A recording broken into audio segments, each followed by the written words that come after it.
Hello, আজকে হলো আলু সিদ্ধ আঁকড়ি সিদ্ধ দুটোকেই আমি একসঙ্গে মেখে নেব চটকে। এখানে কিছু পেঁয়াজ, শুকনো লঙ্কা, কাঁচা লঙ্কা কড়াইয়ের মধ্যে ছোটো ছোটো কড়ার মধ্যে ভেজে নিলাম। এখন লবণ, শুকনো লঙ্কা, কাঁচা লঙ্কা, তেল দিয়ে তো শুকনো লঙ্কা কাঁচা লঙ্কা ভেজেছি, তাহলে তেল দেওয়ার আর প্রয়োজন নেই। ভালো করে চটকে মেখে নিলাম। কারা কারা এভাবে আলু চটকে খেতে ভালোবাসো, আলু এবং আঁকড়ি, আমাকে কমেন্টে অবশ্যই বলবে। এখানে বরকে দিয়ে দিয়েছি একটা থালের মধ্যে আঁকড়ি সিদ্ধ আলু সিদ্ধ। এখানে আমি নিয়ে নিয়েছি খাওয়ার জন্য আঁকড়ি সিদ্ধ আলু সিদ্ধ। দেখো এখানে চটকে পটমগুলো টাপাক করে মুখে ঢুকে দিলাম। আর জাস্ট ওয়াও ওয়াও ওয়াও, কে কীভাবে আঁকড়ি সিদ্ধ আলু সিদ্ধ দিয়ে টপাক করে গরস খেতে ভালোবাসো, আমাকে অবশ্যই কমেন্টে বলবে। আমার তো ভীষণ টেস্টি লাগে আলু সিদ্ধ আঁকড়ি সিদ্ধ একসঙ্গে শুকনো লঙ্কা, কাঁচা লঙ্কা, পেঁয়াজ ভাজি দিয়ে মেখে খেতে। এখানে সঙ্গে একটা কাঁচা লঙ্কা, এক্সট্রা কাঁচা লঙ্কা আমি নিয়েছি, ভীষণ টেস্টি লাগে। এখানে ডাল রান্না করেছিলাম সকালে, সেটা ডাল ছিল। আর আমি বলে রাখি, এটা হলো আমার ডিনার, এটা কিন্তু লাঞ্চ না। দেখো এখন রাত্রেবেলা ডিনারে খাওয়া দাওয়া। টপাক করে একটা গরস মুখে ঢুকিয়ে দিলাম, তোমাদের আমি দেখাচ্ছি। তো এইভাবে টপাক করে গরস তোমাদেরকে বলছি, খাওয়ার সময় কিন্তু খুব তাড়াতাড়ি খেয়ে নিই, কেননা ছোটো একটা বেবি আছে আমার, হাজব্যান্ডকে দিয়ে তারপর আমি খেয়ে, এখন হাজব্যান্ডের সঙ্গে কথা বলতে বলতে খেয়ে নিচ্ছি। এক্সট্রা আবার আলু আঁকড়ি ভর্তাও রেখেছি যদি লাগে খাওয়ার জন্য। এখানে শুকনো লঙ্কা দিয়েছি, সেই কারণে টেস্টি হয়েছে।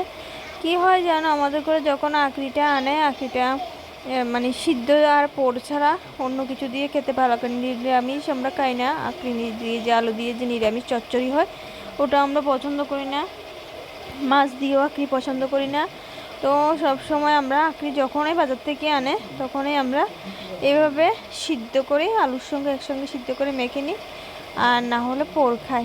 তো আমার কাছে তো আঁকড়ি সিদ্ধটা, খালি আঁকড়ি সিদ্ধটা ভালো লাগে না, যখন আলু অ্যাড করি আঁকড়ির সঙ্গে ভীষণ ভালো লাগে। দেখো টপাক করে গরসটা আবার মুখে ঢুকিয়ে দিলাম। এখানে মরিচ, কাঁচা মরিচটা কামড় দিয়ে নিচ্ছি, আর টপাক টপাক গরসটা দিচ্ছি। আর মানে তোমরা অবশ্যই আমার মুখের এক্সপ্রেশন থেকে বুঝছো যে এটা কীরকম আমার কাছে স্বাদ লাগছে।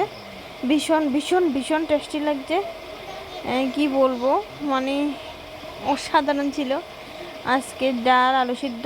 আর দেখো বাঙালিদের ডালে ভাতে কথায় আছে, আর রাতে ডিনার এরকম যদি সিম্পল ডিনার মেনু হয়, তাহলে তো কার না ভালো লাগে।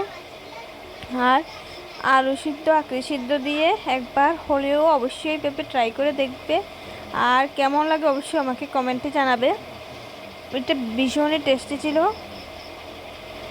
রাত্রের ডিনারের জন্য একেবারে উপযুক্ত খাবার এটা। বেশি হেভিও না, বেশি লাইটও না, ভীষণ টেস্টি। এখানে শুকনো লঙ্কাটা আমি আবারও পাতে মেখে নিচ্ছি, কারণ যত মরিচ বেশি দিই তত মানে খাবারটা তত টেস্টি লাগে, আর খেতেও ভীষণ ভালো লাগে। আর তোমরা রাত্রে ডিনারে কে কী খাও অবশ্যই আমাকে কমেন্টে জানাবে। আমি সব সময়ে ভাত খাই, তবে পরিমাণটা একটু কম করে খাই। আর মাংস যখন, চিকেন যখন রান্না হয়, তখন আমরা শুধু রুটি মাংস খাই, আর আদারওয়াইজ এভরিডে আমরা ভাত খাই। তো তোমরা কে কী খাও আমাকে কমেন্টে জানাবে। আবার ভিডিওটা লাইক কমেন্ট শেয়ার করবে, প্লিজ সাবস্ক্রাইব।